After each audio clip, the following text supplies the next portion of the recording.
Hello there, everybody. And I think I have everything set up and the sound is hopefully. Oh, it's time for another 52 assignment feedback live stream. And this time we're talking about March.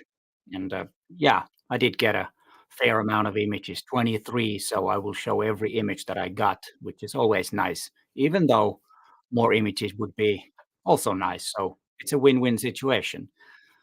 The less amount of images I have, the more uh, info I can give you about the images. So that will be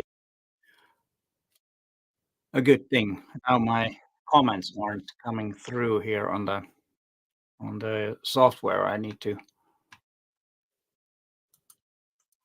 take that out that chat so I can see them. So if there's anything, so I don't know what's the problem with the streaming software. So I can't see the comments as I usually can. So I can't put them on the screen this time. I need to check out if there's some problems with the what do you call the now I need to open that so I have all the stuff over there. Now, sorry about that, something in my throat. I need to get a glass of water. But yes, where are you guys from? Worcestershire, Worcestershire, Stony Alford. Impossible for me to pronounce that correctly, the place. Sorry about that. And we have Big Landon from Selah, Washington, and Alan College from Isle of Man. Yeah, that's a good crowd. Where you others are from? Oslo, Norway. Alex, welcome. And Richard Priestle is from Market Dayton, Shropshire, UK. And then you got Isabelle For from Taverny, France. What part of France is Taverny? I'm sorry, I don't know. Is it south or where? Where is that? South of France at the moment, but live in London. Peter Blake. All right. How is it south of France? Vacation. And then why? Hi from Argentina. Argentina. Yeah, that's great to have, from all over the world, people watching. This is always great. And then we could go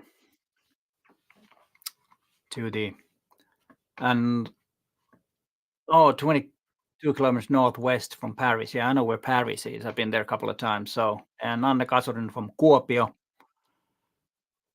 Northwest, is it? Okay, yes. And Paul from Seattle, Washington. So we have people all over the place, which is always nice. And then let's see which assignments you send those images. And almost half of the images are from reflections, which, to be honest, I guessed. And conceptual portraiture is the least one. This is what I predicted. But what I was really happy about is that time slice photography got almost 22%. So that was a good one because that was something that I have never done myself. So it was interesting to see your interpretations of time slice photography because like I've always said, these assignments are really strict. It's always room for interpretation. Usually I endorse you to think creatively on these ones, and yes, we will see some creative photographs from all of these assignments. Let's start with I think it's the first image. Yes, and this is from Richard Priestle. I focused on trying to shoot a different perspective in a non-traditional reflection. This features the shiny metal facade at the main entrance to Birmingham, UK railway station that reflects a passing blue-grey tram, local architecture, etc., to result in a non-traditional point of view. And yeah, and it was shot with a wide-angle 17mm lens on a OM5. So it's a wide-angle shot, and I really enjoy this image a lot, especially with the blue color train, because that kind of adds the uh, complementary or opposite color to the uh, yellowish thing, and then we have the green thing. Let's take that mouse. Green over here. I don't know if you can see. Yeah, you can see the mouse over here is the green color, and some kind of a looks like some kind of a almost like a face, but I don't think it is. And yeah, it is a bit uh, kind of not so traditional uh, uh, reflection, and also what I like about this that it, it's kind of like a panorama mode, so it's not a traditional crop or the aspect ratio either. And then the composition is slightly off, which is a good thing because it always gives a little tension when it's not kind of like spot on. I think like I've always said that I like some kind of a distracting elements in the image so that it becomes more interesting. And what I like about also about this image is that it's not obvious that it's a train right when you first take a look at it, and then of course when you start looking at it, you kind of realize what it is. And I think that's something that is real well done. Maybe I would slightly what I would do is to darken this area. It's probably a slightly too bright, and it a little bit draws the attention towards that. But on the other hand, it kind of draws our attention towards the train. So I think the composition wise, this line here is very good. It kind of makes some kind of a border so that our eyes don't wander out of the image. But other than that, this part here, I would, as I said, make it darker. It's not much, but slightly darker and maybe a bit warmer. That could add more to the contrast between the blue in the train and here. But other than that, I think it's well done for that assignment. And let's go to the next one. And this is from Ian Bolton. River Boyne, Ireland is titled, so still water like this is very rare. It was a damp, still morning with a very flat light, but the reflections were stunning. This was taken at the descending steps towards the river. Yes, I can say that the reflections are stunning, and still water like this is, I can imagine that's not very common. And I like the contrast between the a bit rusty uh, boat and then the pretty modern building. And then there is also this probably a church. I could not sure what it is, but I would suspect that it's a church. It's a nice contrast to the all of this, and kind of like a copy of this uh, mast or whatever this is in the on this boat, and the color contrast too with the blue and some green moss or whatever that is. It's a beat up plane, a ship, and then you have the green and blue over here also. So in that sense, I think it's a very good, and also the composition is it got like some kind of leading lines type thing. This makes the leading lines, and then you have the blue bluish ship that is kind of pops out a bit, which is really nice. And maybe yeah, on a flat light, the sky isn't at its best, and this is always a problem when there is a dull light with but then clear skies and a couple of a cumulus clouds up there, and then the reflection that would be also interesting. But it's something that you cannot always do, and maybe if it was sunny, the reflections wouldn't be so striking. And one thing you could try that how would this mess up with our minds if you turn this upside down? Even though I don't think this is one of those images that would probably be any better if you flipped it upside down, because it probably would only look a little bit unsharp but other than that, yeah, well done. And then this is Peter Blake, and I post in post I flipped the image vertically to make the trees appear vertically from the puddle instead of them appearing upside down. Yeah, this is well made image, and really good idea to flip it, because now first when I saw that I was like, how what is it? It's because you could think that it's taken underwater from a hole that is in over front here. Of course, you can understand that this area is a bit uncontrasted because it's a reflection. Maybe adding a bit more contrast to that area. And what I like about this is also that you have enough depth of field. On this type of images, you need a lot of depth of field so that you can have sharp enough over here. Without the sharpness, it would not look as realistic as it now, because you really think that you are kind of underwater and photographing this from underground, under the or inside the puddle. So that's really well done. And maybe one thing you could try is to either add some contrast here or take down the saturation on these rocks. Even though they look really nice, they are a bit uh, too saturated, and they kind of give away the trick here slightly. But this part is it's so natural, so that you look the image from underground. But over here, it kind of you know gives it up, or reveals that it's not the case. So maybe playing around with the editing would make this even better. But I like this image. It's a well made. A bit of a cliche, yes, but they're cliches for a reason, because they usually look good, and I like this a lot.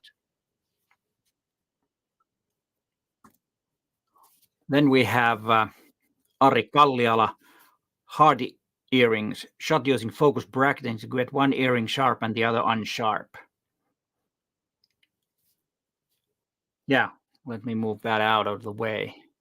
Really uh, strong background. I really like. I usually don't like flat backgrounds, but on this one it really works. And creating bokeh, it's because it's almost, you could also have this as a reflection in a way. It's not, of course, it's not. It's another earring that it's a bit further away, but you could call this also a reflection. The biggest problem with shiny object like this is that this, when it's round like that, it shows everything around. So if you could really zoom into the image, you could probably see the whole room and the photographer and everything. And actually, you can see the light here. But that is, of course, something that it's almost impossible to get. The only way to get that out is to have same color curtain around the space, so that it would reflect the golden color, and then have a small hole in the middle of the cloth where you have your lens. But then the problem is that the lens is black, so you would see that, so you would need to Photoshop that out. But okay, that goes beyond many many of us, so that would be too much to do that. But yeah, other than that, I think I like the composition. It's well made, and it's also almost, like I said, a reflection of bokeh, which makes it really interesting. Maybe a slight vignetting could make the background a little bit more interesting. But other than that, I think it's well made. It's not an easy object to photograph. It's almost impossible to get a perfect shot of this type of object. And let's go to the next one. Then we have a Raymond Hudson. This is my attempt at combining different times of the day into one image. Time is linear, so my images looks like a panorama, which doesn't easily fit into 16:9 frame. Well, it does if it's fitted in twice. Skies imported from Luminar Neo.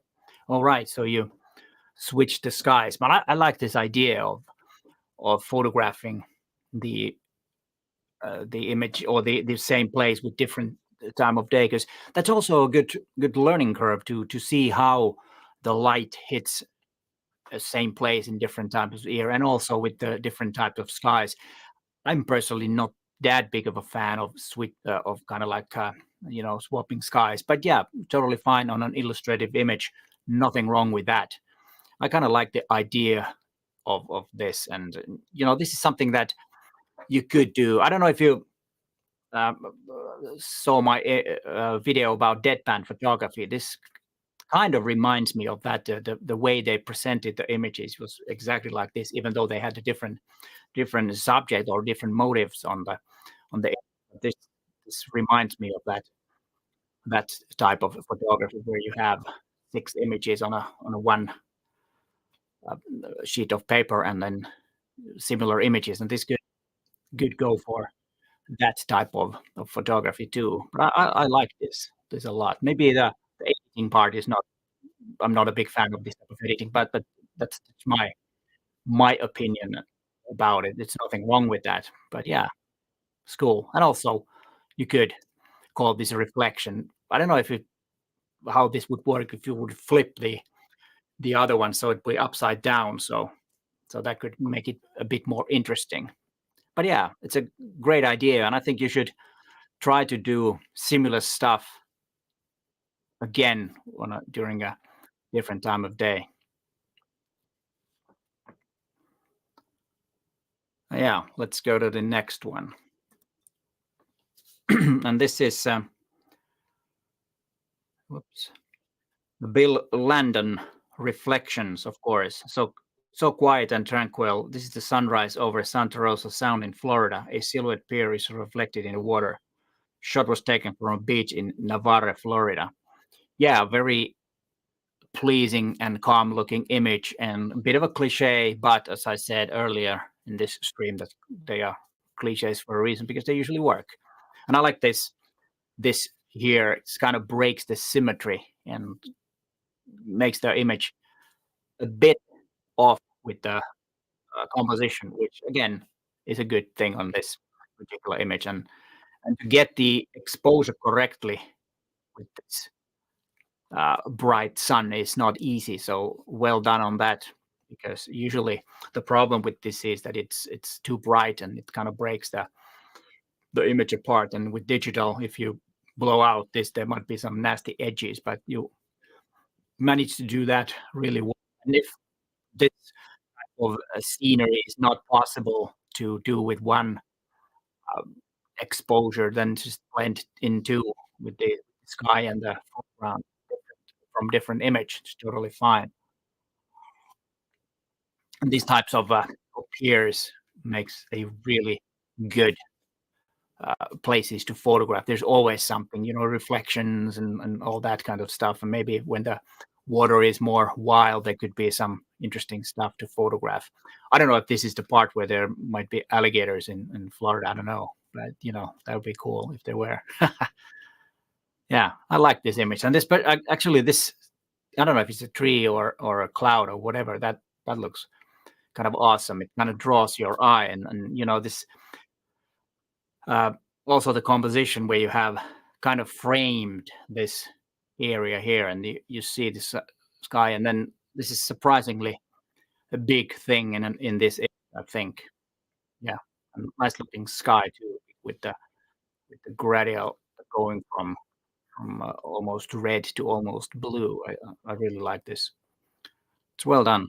It's a place where you should go if you have a possibility to go more often. It's a very interesting looking place to photograph. And let's go to the next one. And this beautiful image is from Margaret Wong. This photo was taken with my favorite manual lens. The flowers were part of the dried flower arrangement, which I took outside to get good light and seed pods of an Australian native plant. The tone of the picture is quite different from modern M2 lenses, presumably due to the lens coating. This lens has other tricks due to the lens diffraction. One of them is getting silhouetted diffraction, such as seen at the top middle bokeh.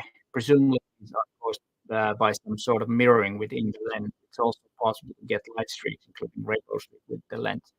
Yeah, these old manual vintage lenses are interesting because they can give you all kinds of strange bokeh, strange colors, and all that. And they're really something because it's you can get them on used stores or secondhand stores where they sell camera gear, and they are not very expensive. And if you know how to use it, and on certain, like this image, for example, is a good example where that type of lens is really, really something to go for. It's not perfectly sharp, but it gives you a little bit dreamy look, and it has character. Okay, some say that if the lens is bad, it doesn't get any better if you call it character, but I truly think so, that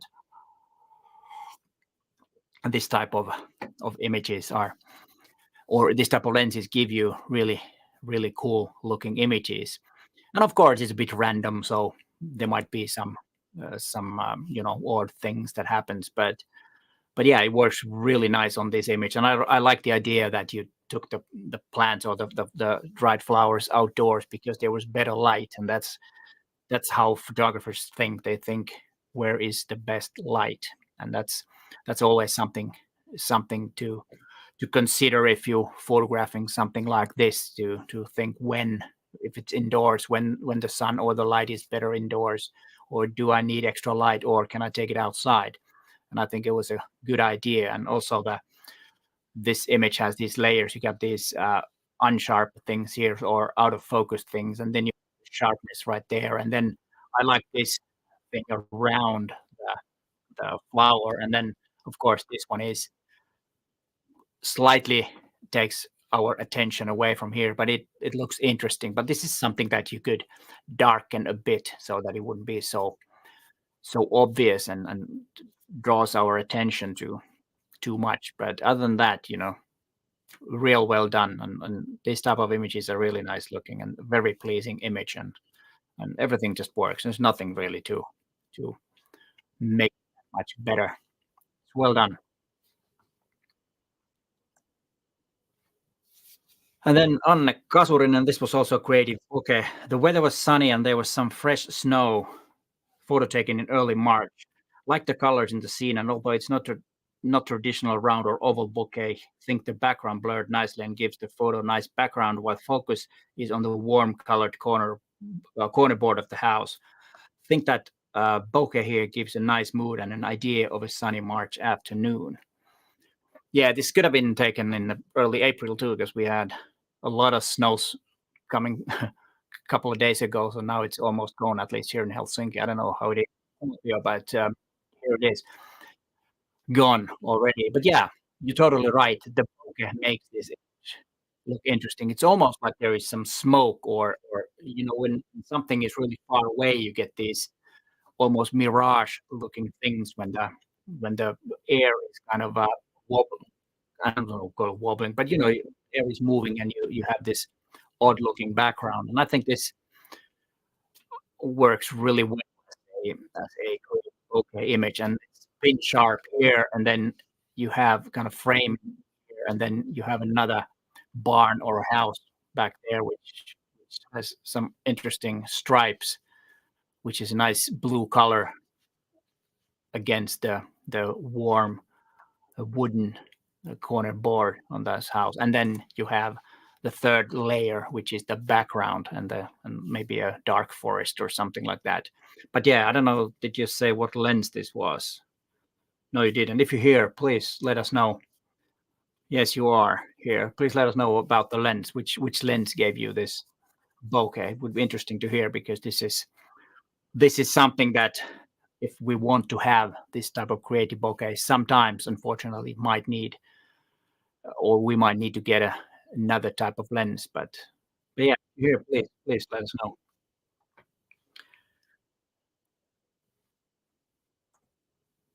And then we have image from Yosi Run.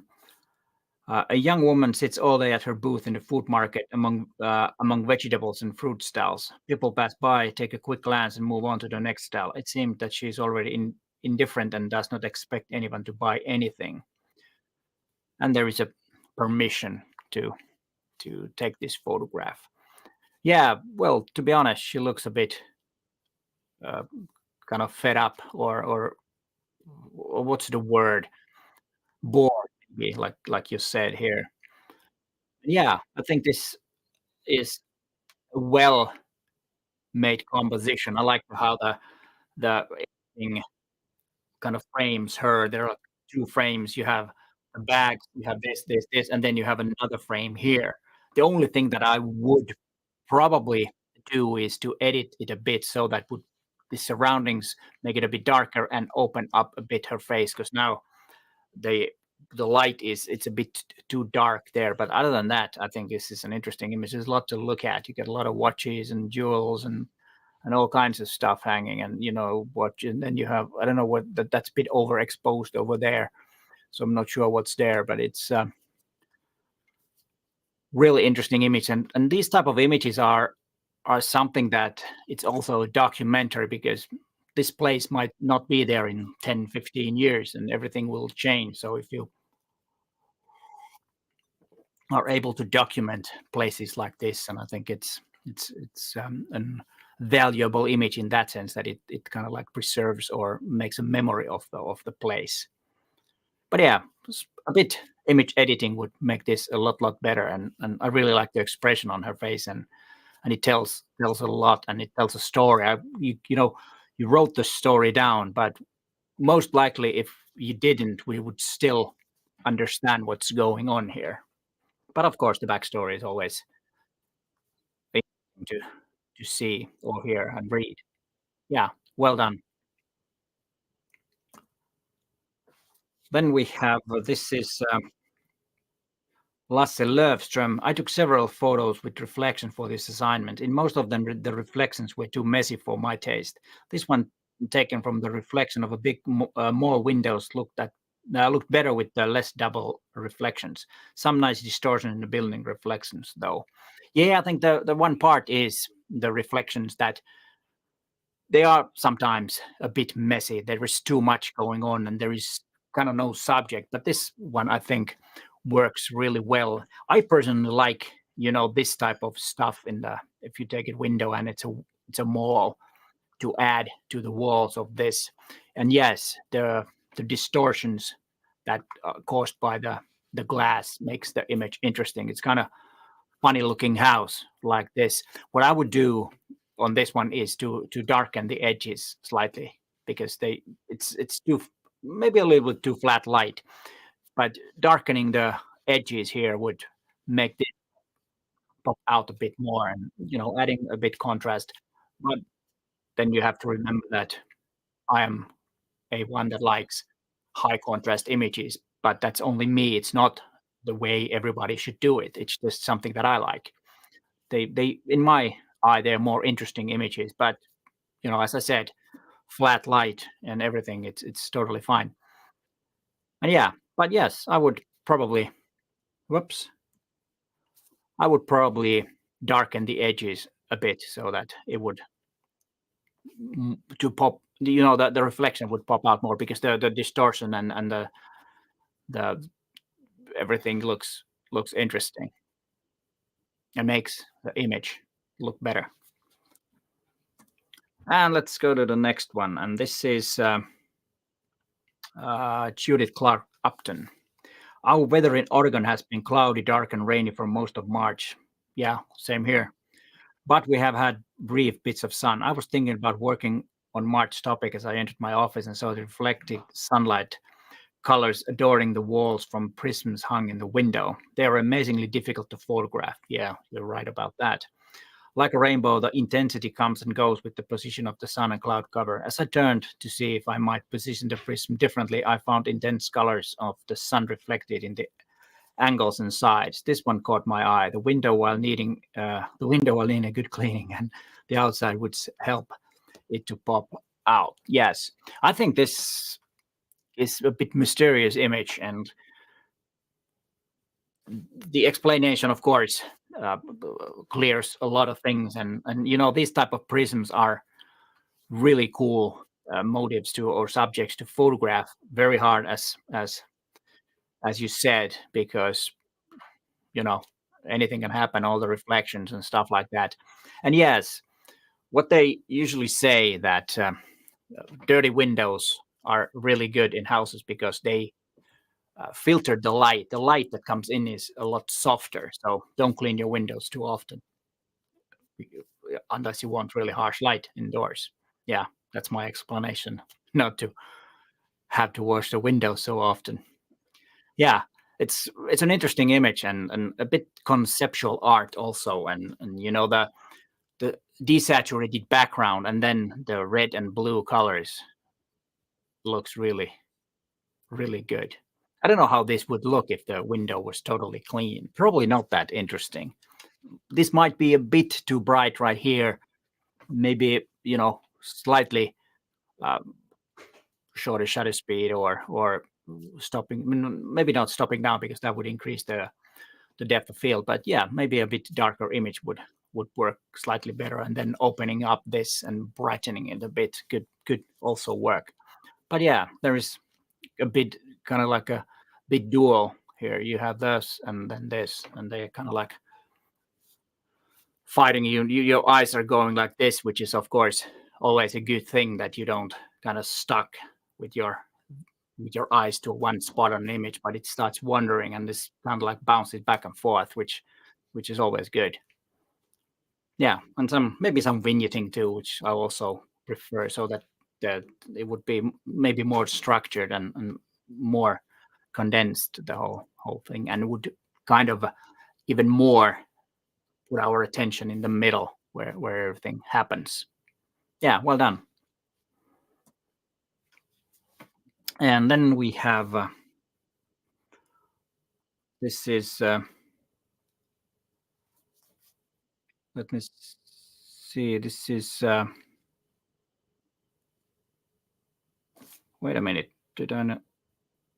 Yeah, this is Sue Townsend. This year's assignment consumes my creative thinking. Just when I thought I would have to pass on this one, I spied a reflection in front of me. It's a model, hence the title, that hopefully it gets the viewer's attention to decipher the objects. Yeah, this works as a reflection real well. And the good thing about this is that there is a lot of going on, a lot of layers, and you don't really know which one is on which side, because they're overlapping and everything. Maybe again, like I always say, slightly adding contrast would make it more intense, the colors too, but not too much. You don't want to lose the or make it the shadows too dark, but and then maybe the cropping a bit more here, or just you know crop it like that, so that you don't see the blue on the top. That could probably be a better solution, but I don't know. That has to be tested.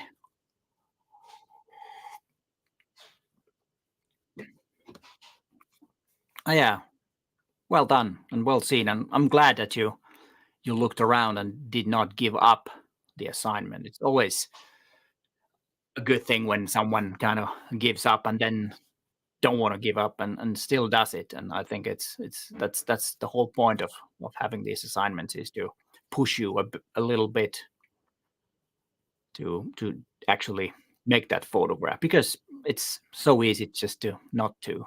I know for experience myself that sometimes it's just, yeah, nah, I'm not gonna. But yeah, do it. Well done. And then we have Steve Paige, a reflection when everything drops into place. Yes, well done. And I really like the this position of the foot, and it's over here too. So it's and you can actually see a bit more of the leg than you can from here. And then this guy here, and then you have two reflections of. Wait a minute, is it the same? But anyways, it looks like it's the same lady. Two reflections and this reflection, and the blue colors, blue colors, blue color, blue color, and blue color there too. This is well done. There's lots and lots of going on, but still there is a focusing point for our eye, which is always important. And one part is that because of the red backpack, which red is something that we always uh, have our concentration on, or we see that first, and that's why like warning signs are usually red, because we spot them from everything else. Let's see. Yeah. Yeah, no, I'm just checking out the comments. Nothing really, no questions or something like that. But yeah, this works. And also the composition is well made, because of the kind of leading lines from the reflective thing. It's probably some glass, and there's, I don't know, yeah, looks like glass.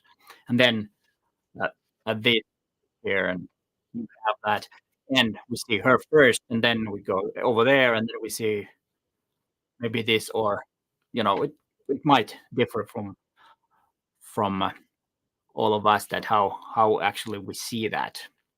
But yeah, but this is always very, very hard to photograph these type of photographs, because when you have the perfect position here, we can't control how these people move around. They might be in the wrong position. So it's not always that easy to get this type of image. And one thing that helps is the kind of like a narrow alley that will uh, kind of narrow our view to the point here, which helps. This is probably, actually, this must be a bus stop, because there's a bus. That's what it is. Yeah. Great place to photograph. I think if you have a possibility, go there again and try to see what happens if everything drops into place a second time, even, or a third time. And then we have George Moring, reflections, a reflection of a young woman in indoor/outdoor shopping mall. Yeah, really cool pose, and she knows her stuff. And I like the reflection. Maybe the cropping is slightly too tight. I would have liked to have a bit more room on top of her head. But other than that, really cool looking image, and no doubt about what she's doing, and probably knows how to do it too.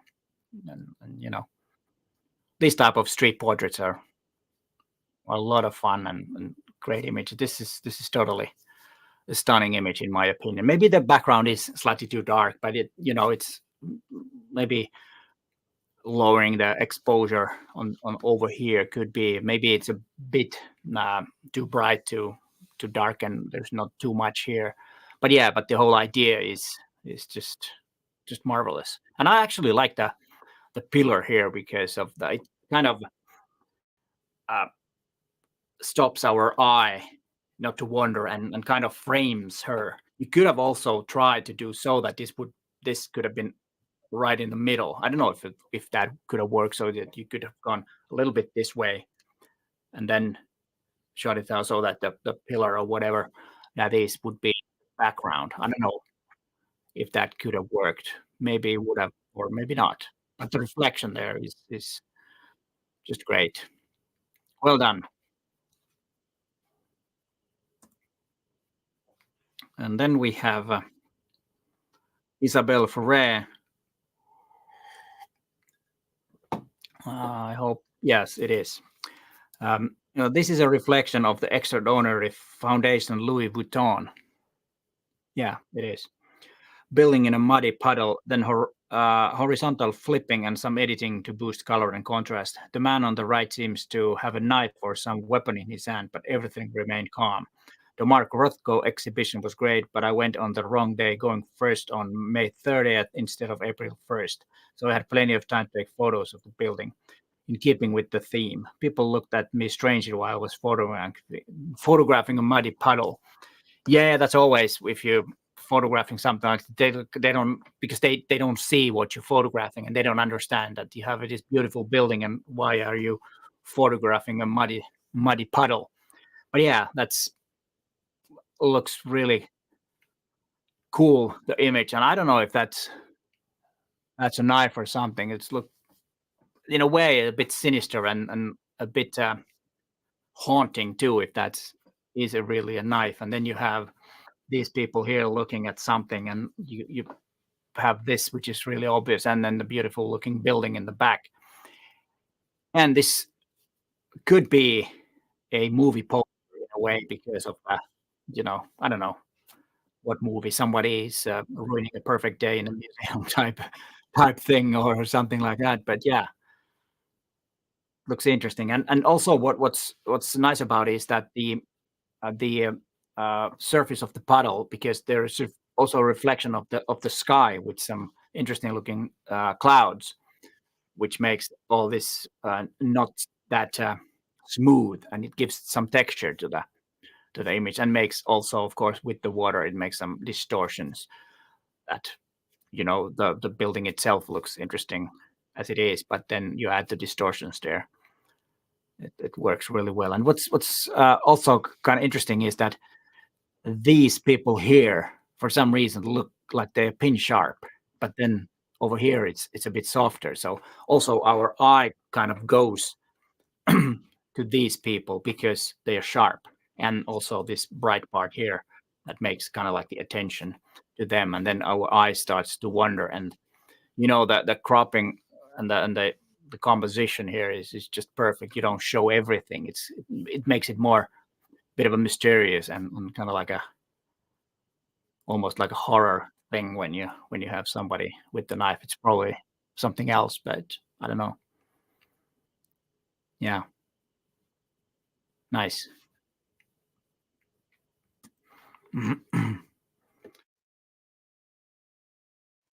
And then when I saw this image, I was, very happy and thrilled. But when I saw who took it, it's William Hansen, who always has been saying that he doesn't like to photograph people. And there was out for a photo walk with the photo club here and was forced to try portrait. And he says forced to try portraits. He doesn't like that. But I think this came out well. Shot through an old decaying mining wagon.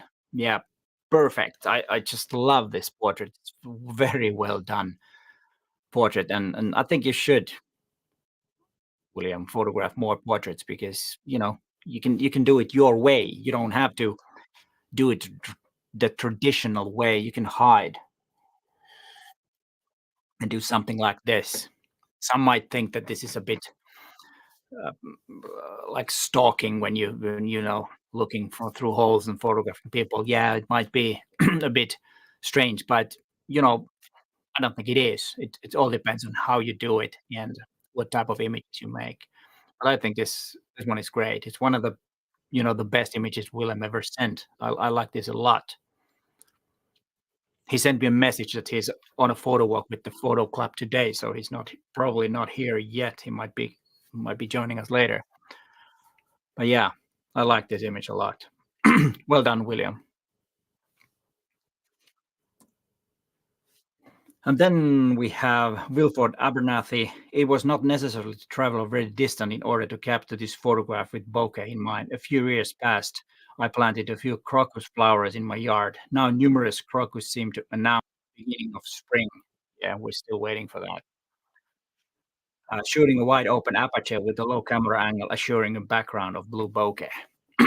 Yeah, I like how the bokeh is kind of the shape of the crocus and the colors, and then you have the green color and yellow sticking out and pin sharp right where it should be pin sharp. And I also like the symmetrical thinking of this image, and so that this is not in the middle here, but it's down here. It looks so much more interesting this way, and you really kind of took advantage of the bokeh. So bokeh is not there for just because you wanted bokeh. You actually used the bokeh to be part of the composition. I don't know if that makes any sense, but sometimes bokeh is used just because some people think that bokeh is the thing to do, but it doesn't have any meaning. But this one has, because it is not so blurry that you would not see the shapes and the colors too, but they kind of nicely blend in.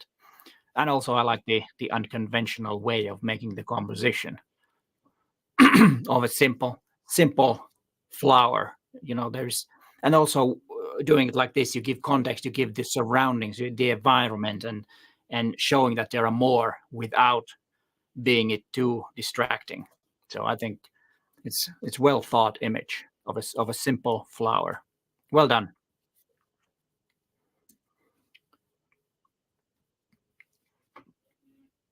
And then we have Lars Christopherson waiting for a customer at a Burger King restaurant late at night. Yeah, I like how he gives a glimpse and looks at you. This is something that makes the image. He's looking at his phone, waiting for customers, and taking a little glimpse at the photographer. And also like the the composition with and this light. It's kind of funny if this is Burger King. It looks like it's the lights are like it's McDonald's. So it's I don't know if they thought that through when they put those lights there. It looks like the great golden arches. But yeah, this is also hard to make the uh, exposure because of the bright light indoors. But I think you manage it well. It's not all, too bright, but it's bright enough so that your attention is on the guy over there. So it's perfectly positioned, and I think it's a good thing that he's looks like he's looking at you when you're taking the photograph. Even though usually what I've said many times that it's better to when you're making images like this that you don't interfere, but sometimes the eye contact makes more emotion to the image and more questions, and it looks interesting and well made. And I like that you didn't take it straight on. It's slightly diagonal here. It kind of breaks the symmetry in a good way. And also this little pole here is something that's surprisingly important to have there. It's just kind of a little distracting thing that makes the image a lot more interesting.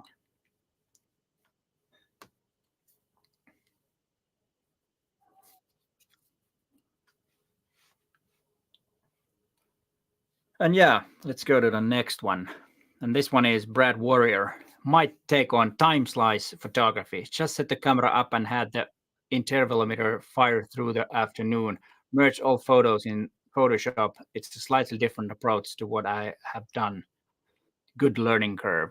Yeah, this type of images are so much fun, and there's of course this needs to be Photoshop, but I think you've done it very well with that because I don't really see any problems with that. And this is what I liked a lot. I don't know what kind of a conversation did you have.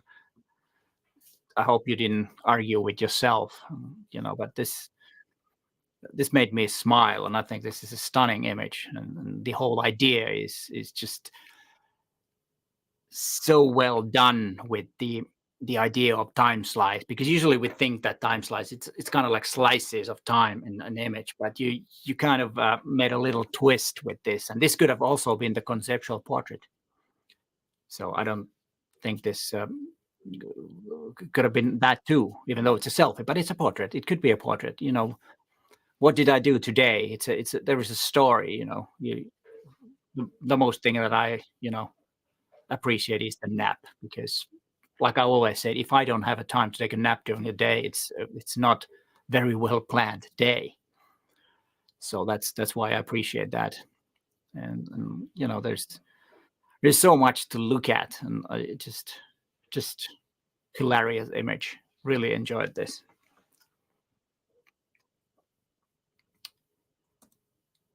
And then we have another time slice image. Alison Cisel, time slice, very technical, challenging assignment. I finally got to grips with Lightroom and managed to create this image. Not the best arrangements, but I'm proud that I didn't give up. Thanks, Peter, for pushing me out of my comfort zone. Yes, you're welcome. That's exactly what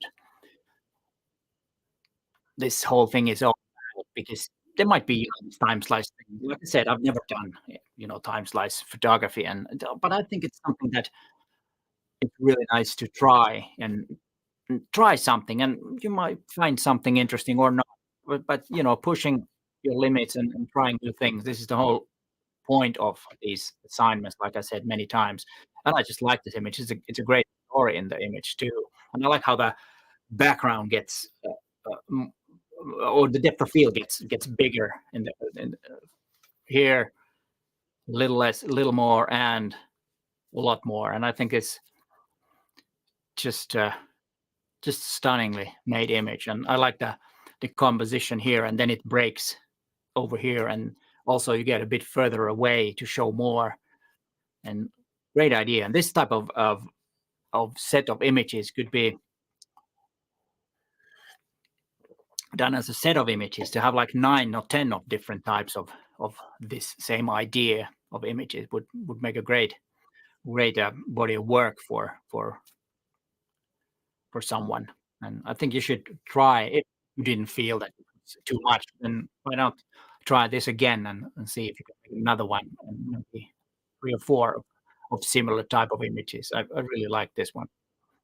And also glad that you challenged yourself and didn't give up. I think that's one big thing, and I really like that and appreciate that you pushed yourself. That's great. And then another great time slice, maybe a bit more traditional way of time slice, but I like that there is the watch. And this was made with the iPhone using a time slice app, which I've never heard of, but maybe I'll try that because this I like this image too. And you have the clock, the time there, and then you have these time slices with this. And I like also the composition, and so kind of like it's almost like blades on these slices, and you know just just works real well. And yeah, phones can do wonders, but there are a lot of different apps for different creative things, and I might take a look at that app and see how that works. And yes, it was Tony Alford. Sorry, I didn't say the name. Tony Alford, yes. And then we have Canon, which could be also a conceptual portrait, but it is reflections. I was with a friend visiting her sister at retirement village and found a beautiful cat sitting on a scratching post in the sun in her front window, so could not resist taking the shot. Yeah, this great reflection shot. And I like how you had this window shade, or what do you call it? Window shades, and the board here, and also here. It's kind of when you have this, the garage door, which probably is the house across the street, and then you have this, and then they kind of overlap because of the reflection, and then this cat is very beautiful looking cat, and then could be also a conceptual portrait. So there is 2 assignments in one. What I always like if someone kind of makes the assignment so that they combine 2 or maybe even 3. That could be a challenge for next month. How many assignments can you combine in one image and still get a decent photograph, which is not a mess? That would be interesting. Maybe we try that sometime. Maybe we could do a special where you could choose any of the 4 assignments from 1 month and try to combine that. That could be a good challenge. Maybe we do that sometime. But yeah, well done. I like this. And then we have Paul Statsman. This female house finch was taking a break from building a nest next to our door. I like the color of the bouquet that comes from cherry tree blossoms in the background. Yeah, you're absolutely right. The bouquet on this one kind of adds to the image. There is, because sometimes when you have just a flat background which is out of focus, it doesn't look good. But now you have some texture which nicely complements the feathers and the really sharp, pin sharp bird, and I also like the composition that you left this here, and it's kind of there on the low. It also, of course, it's the place where the bird is standing, but it also blocks our eye not to wander around or away from the image. And of course, the position of the bird is perfect. It's kind of like it's posing. That's exactly the way to pose when you're making an image. And also, I like that there is 2 legs so that they are not aligned, so that you would see only one leg over there. It's just a beautiful portrait of a bird, and also the bouquet is nice. But yeah, that was all the images. It's this one. Yeah, that was all the images. There's only one more thing I will tell, which is the image of the month in a minute. But yeah, overall, I think we had some nice images again, and like always, there are some really stunning images. And then some are pushing yourself and getting out of comfort zone, which is always nice. Might not always be the best possible image, but I think that it's worth of trying and doing and making, because without, sometimes not getting the best image will make you learn a lot. If you kind of have the, what do you call, the self critique, and you kind of know what you were looking for, and if you didn't really get there, you know it, and then you're progressing because you kind of know what you're capable of, and not always getting there, then you know, and you progress. I don't know if I it was a pretty messy way of saying it, but you probably know what I mean. That try to learn to make self critique and be ruthless, and learn what you know. That's what I'm trying to say. I don't know if that make any sense. But yeah, and then next one is the image of the month, and it was this one. I just love this image. I don't know if you probably would have picked another one, but I just love this image. It was wait a minute, okay, now I have it. It was yeah, Brad Warrior who took this image, and I'm so glad that he did, and something that he hasn't done before, or I don't know if we're gonna do that again. But yeah, I really enjoyed this image, like I did with all the images. But I think this one was the best this month. And thank you. It's been about an hour, which these usually last when you have this amount of images. I really appreciate for you sending the images, and we will see you hopefully in my next video that I will publish on Friday, and then I will have another live stream for April's uh, assignments, a feedback live stream in the beginning of May. It probably will be not the first Monday of May, maybe the second, because I think I have some gigs next, like Tuesday morning early in that next day, so I might do it a bit later, because I want to get early to bed before I need to get up very early on Tuesday. Well, that's next month, so I might do it the second Monday of that month. But follow my channels, and go to my subscribe to my newsletter so you know when to send those images. But hey, it was so fun again to just check out your images, and good luck with the next assignments. I'm looking forward to your images again. But hey, thanks for watching, and bye for now.